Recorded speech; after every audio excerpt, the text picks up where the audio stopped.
Happy Fragrant Friday, Fraghead.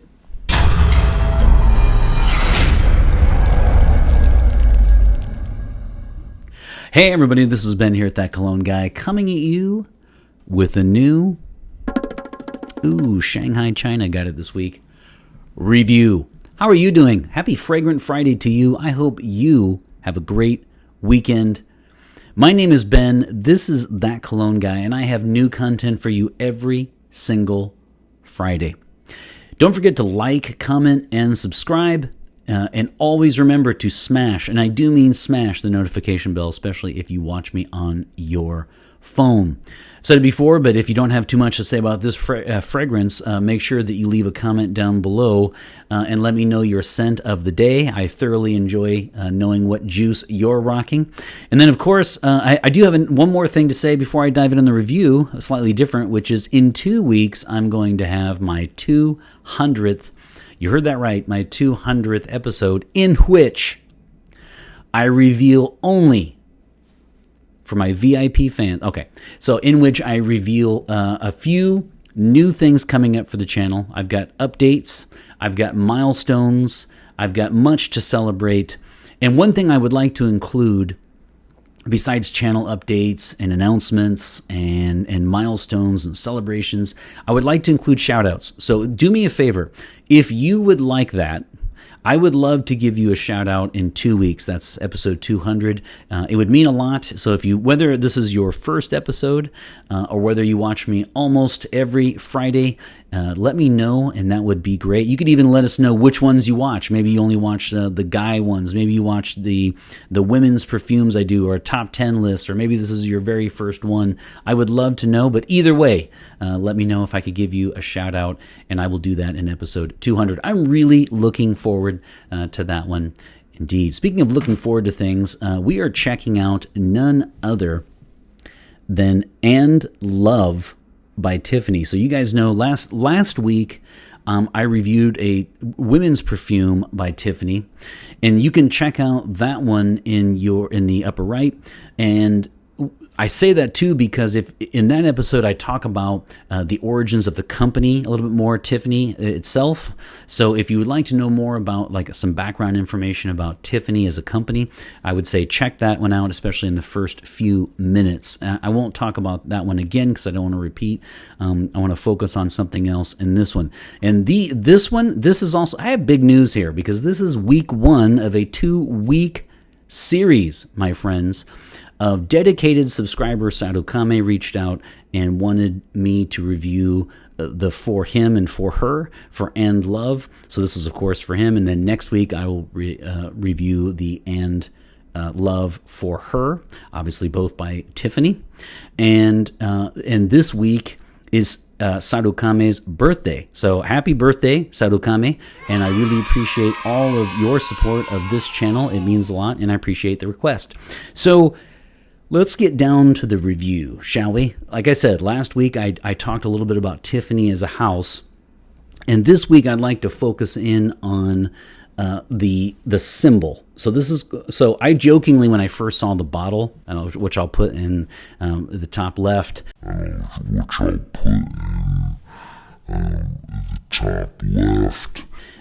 for you a picture of the actual bottle, because I used to call it ampersand.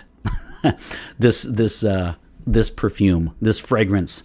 And so it's funny because this is called Love and Love, and I actually like this one better, and I'll tell you why. The bottle just has the symbol, which is called the ampersand. So that symbol right there is called an ampersand. Now, a couple things to note. We should get the boo birds out because, I like this version better than just putting the ampersand on the bottle, and I'll tell you why. Here you can see why it's called Tiffany and Company. Here it's called Tiffany and Company, and there's the ampersand, and then they scratch out Company and put Love. So you could really see how it's Tiffany and Love For Him, whereas if you just see the bottle, you might be tempted to say ampersand. So it's going to have, or maybe you just call it and. So if you see the bottle, this might be another perfume or fragrance that has one of those identity complex with the name.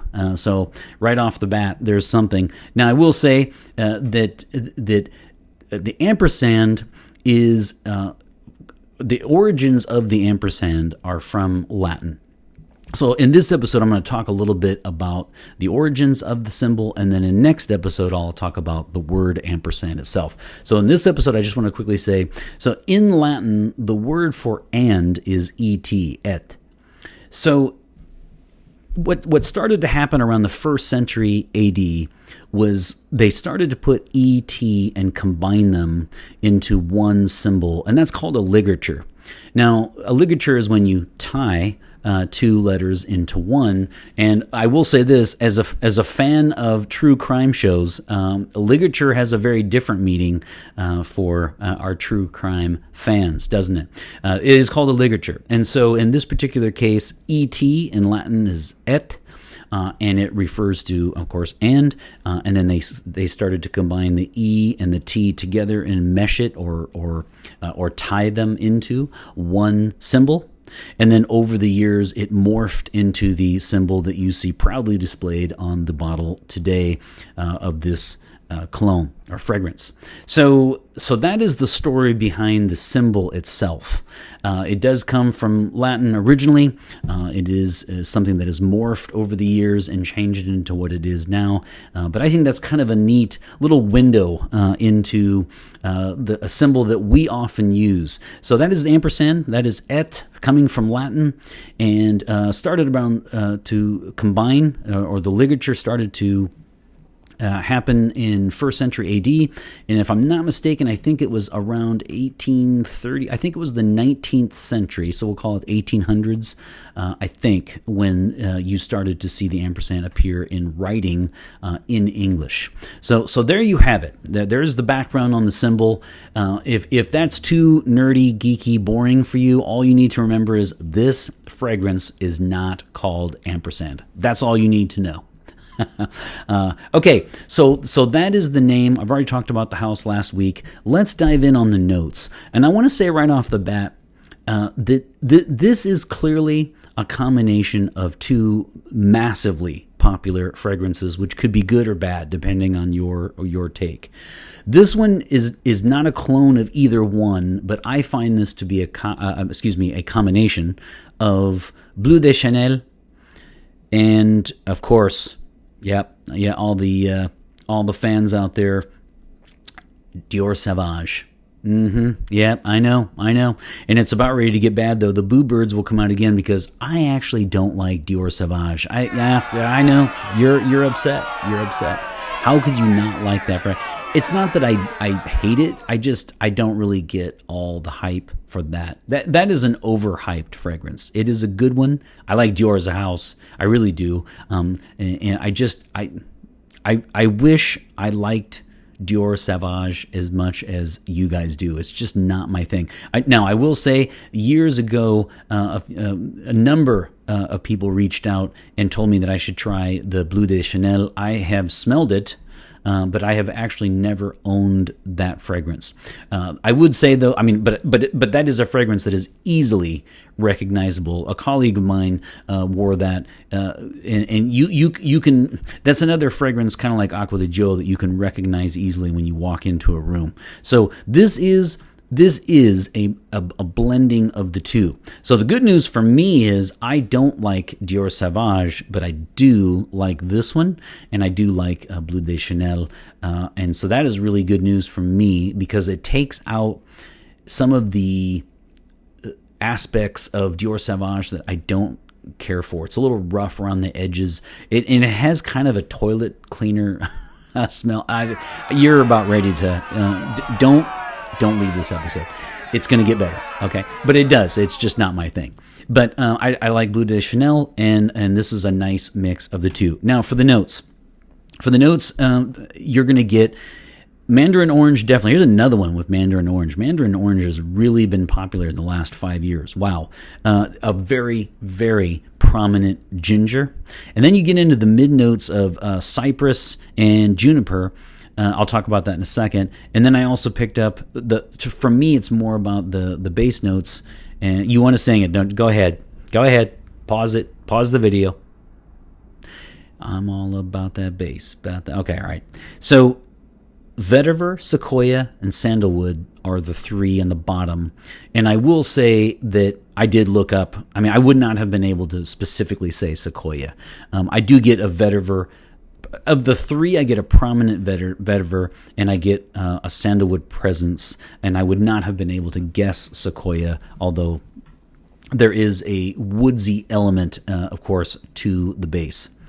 So here's the thing about the mid, though. When it comes to the mid notes, I will say I like juniper a lot. Just like some of the other notes that I mentioned, my relationship with cypress is rather tenuous. There's definitely good cypress out there. But I have noted that for me, cypress can be a note that tends to really smell like the kind of cheaper, green fragrances that oftentimes end up being relegated to like middle schoolers and high schoolers. Nothing wrong with that. It's just not really my thing. Cypress is not a note that that will always, it's not like guaiac wood for me. Like guaiac wood, if it's in anything, it's going to improve it. To me, cypress, you have to be really careful with how you use this note. And it was used quite well. There's no cheap element to this one at all. But I just wanted to point that out. I actually really like this fragrance in the sense that I find it original. I mean, I don't have too many fragrances that have orange, ginger, cypress, juniper, vetiver, sequoia, and sandalwood. I mean, it's not the most original fragrance in the world, but I will say that I don't have any fragrances in my collection that smell like this. So that's certainly a plus. So those are the notes. If I had to talk about what it smells like, I would point out two things. One I already mentioned. It is clearly a combination of Bleu de Chanel and Dior Sauvage. But I would also mention too, there's nothing listed here, but there's something, it must be the ginger with the cypress and juniper. There's something here where I pick up kind of like a mint quality where it's almost like Amouage Enclave. It is not anywhere close to smelling like it. I just mean there's just a hint of something here that I would have said along the lines of like a spearmint or a mint, but it's not listed. It's not listed at all. So it must be the combination of things that I actually really like about this fragrance. So that's kind of gives you an idea of what it smells like. Now let's get to some slightly bad news with the longevity projection and sillage. So this is, as far as longevity, this is an EDT. It is an EDT, and it performs even slightly less than one. The longevity is 4 to 6. It's 4 to 6 hours. I would have liked 6 to 8. It is closer to 4. If you want to make an argument again that this is, of course, not an actual bottle, I'm sure the atomizer on the actual bottle would get me closer to 6. So I would recommend, if you like this fragrance, just spray and spray and spray some more. I would have liked better longevity. And the projection is good for the first 2.5 hours, and then it settles down close to the skin. So this would be one that I would wear on my clothes. I typically try to just spray on my skin, but I would absolutely spray on my clothes on this one. So when you do your spray routine, neck, wrists, whatever, I would go ahead and add a spray or two onto the chest. Sillage, again, sillage for the first 2 to 3 hours, coming in rooms, walking past people, leaving a scent trail. You will get people will pick up your fragrance, and I have a feeling that this one will get compliments, especially because it is mysterious in the sense that not in the sense that it's highly original. I just mean it doesn't smell exactly like other fragrances, and the counter argument to that would be, how can you say that when you're saying it's a combination of two of probably the two most sold fragrances in North America? It doesn't. What I like about it though is it's not a clone of Bleu de Chanel and it's not a clone of Dior Sauvage. It is a blending of the two. It is a ligature of the. All right, sorry about that. You get my point. So that let's talk about age and gender. When it comes to gender, this is clearly in our masculine category. So if we have feminine here, we have unisex, and we have masculine. I would put it right there in the heart of masculine in terms of marketing. So I wouldn't call this, uber ultra masculine, and I would call this, it's outside of unisex, but it could be worn by a woman. No doubt here. So I'm going to go with percentage-wise. I'm going to say something along the lines of 75-25. I think 75% of people who want this, have this in their collection, it's their signature scent, will be men. And I think 25% will be women. Because a woman could pull this off, no problem. I think in terms of actual sales, it will, not just because it's for men, but it is traditionally a masculine fragrance. And the parfumé, there are two actually parfumés here. This is a collab with Nicolas. I think it's Beaulieu, Beaulieu, Beaulieu, and Sophie Labbe. Labbe with an accent over the E. Sophie Labbe. So this is a collaboration with two perfumers, and like I said, 2019 release. So let's get into seasons. Now, one thing I like about this one, it does have a fresh element that I really like. This is another one that would be great. You know what I was thinking about this one? When I think about this fragrance, I think of, you could think of, this is a very nice, out-of-shower, fresh, crisp fragrance that would be good. Remember I said to spray on a shirt? You see how everything I say is, parlays perfectly into my next point. Okay, I think we can all agree with that. So I don't do too bad considering I don't have a script. You got to give me on that. So here's what I would say. This is like a perfect out-of-shower fragrance that is clean, crisp, elegant, professional, pleasant.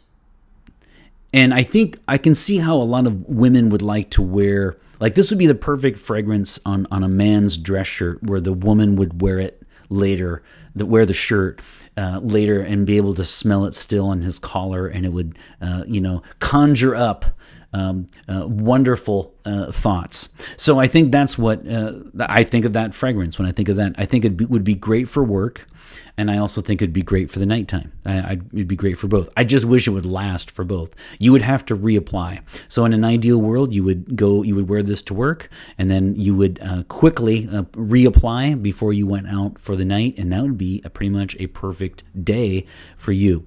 So that actually is the really event. I mean, I'm going to say perhaps if I had to, I would say slightly more for night, but you could wear this one to work easily. No doubt. Any place, anywhere, anytime. Any level of formality. I really like that. Highly versatile fragrance indeed. So let's get back to the seasons then. The seasons to me, because it is fresh, I see it as a very, very nice spring, early summer fragrance. But as I just said, if it's highly versatile, you could. I might not associate this one with the heart of winter, but this is another fragrance that would be great for 365 days a year, for that, guys who just have one, bottle in their collection and just use it till they're done and then move on to another one. So this would be great for gift giving.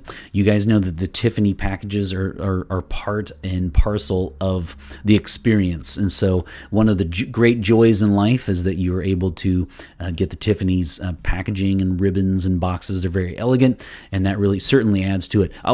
Many people will purchase this, just like I said last week, simply because it's a Tiffany release. That speaks for itself. Now, the flip side to that is the negative would be if this is a combination of Bleu de Chanel and Dior Sauvage. Those are the two big heavy hitters right now.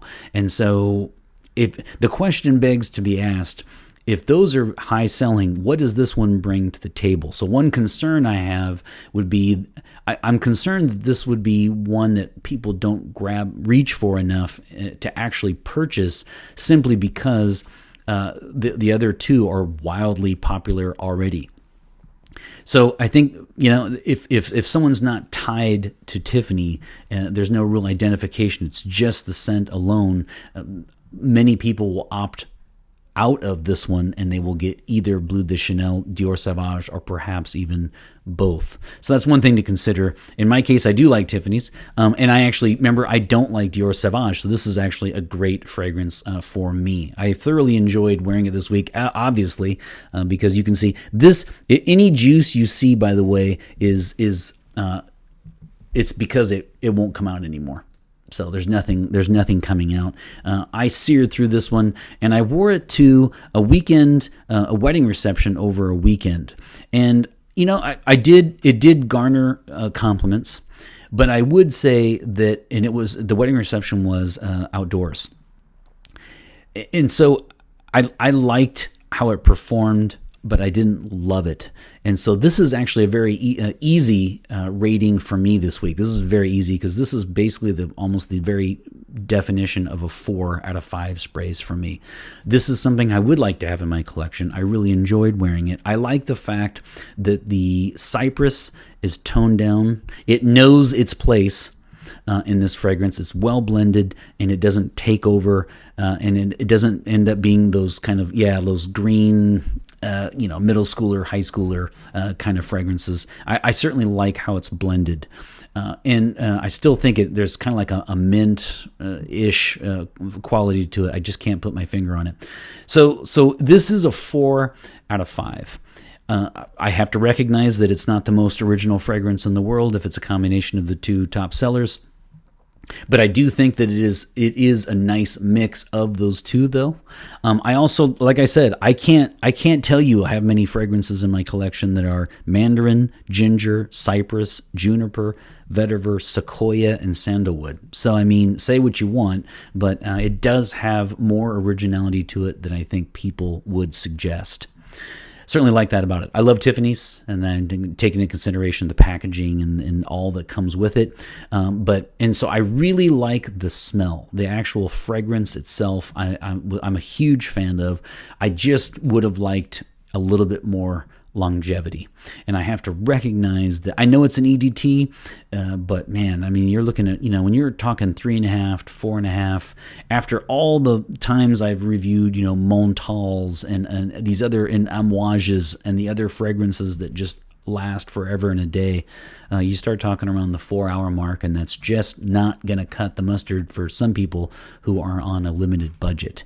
So I would say try to grab this if you can at a discounted price, if you can. Either way, though, I thoroughly enjoy it, and I would absolutely add it to my collection. This is a clear 4 out of 5 sprays for And Love by Tiffany. So that is to say, it's not ampersand by Tiffany. Let's talk age then. I'm going a little bit out of order, but that's okay. I'm going to talk age now, and I'm going to say, again, with the Cypress, no concerns here about middle schoolers, high schoolers, and really even college. I find this to be a man's fragrance, masculine, and I'm going to go with 25 and up on this fragrance. I don't see too many high schoolers or college kids rocking this juice.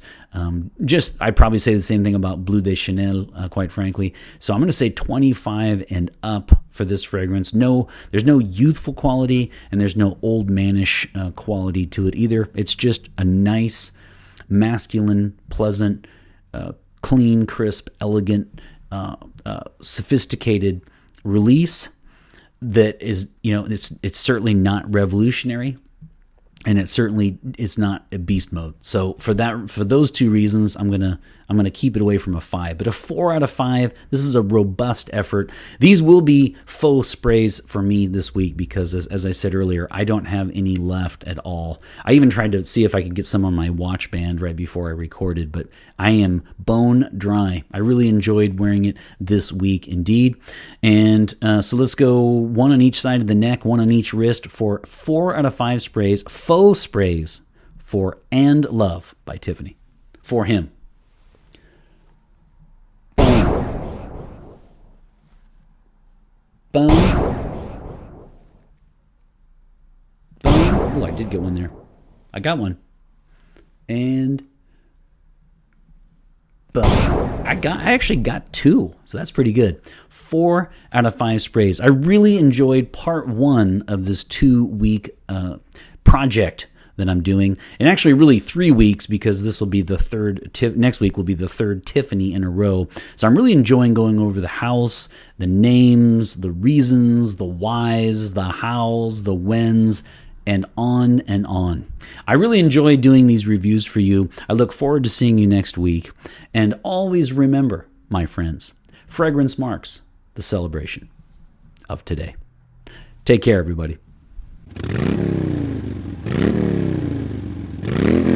Okay, so welcome to the bonus feature of this episode.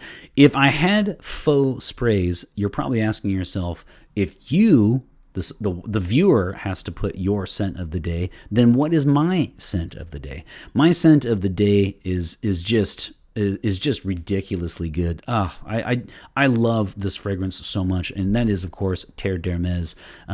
I really appreciate this one because this was one of the few fragrances I can count on one hand that I did not initially like. I was turned off by the orange peel note in the opening, but then once I got a sample of it and wore it, boy, did I change my mind, as evidenced by this mammoth bottle. I really, really like this fragrance. I don't reach for it enough, but that is going to change. So that is my scent of the day. Don't forget to leave me your scent of the day, or ampersand or, all right, sorry. You can also let me know any comments below about this fragrance. And you can also let me know if I can give you a shout out in 2 weeks for episode 200. That would mean a lot to me. So thank you so much, and I'll see you next week.